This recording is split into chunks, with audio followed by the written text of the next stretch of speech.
السلام عليكم خاوتي، ان شاء الله كامل تكونوا لاباس. اللي مازال ما اشتركش معنا في القناه يشترك، وما تنسوش ضغط لايك على الفيديو.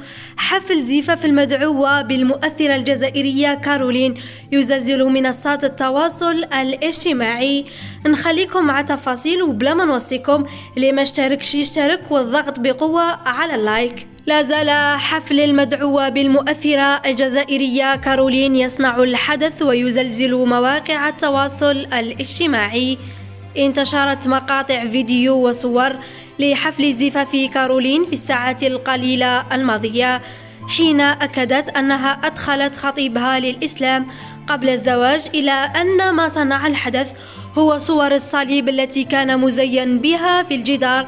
وكانت ردود فعل غاضبة من الجزائريين معلقين: دخلت للإسلام وخرجت منه. فما رأيكم أنتم؟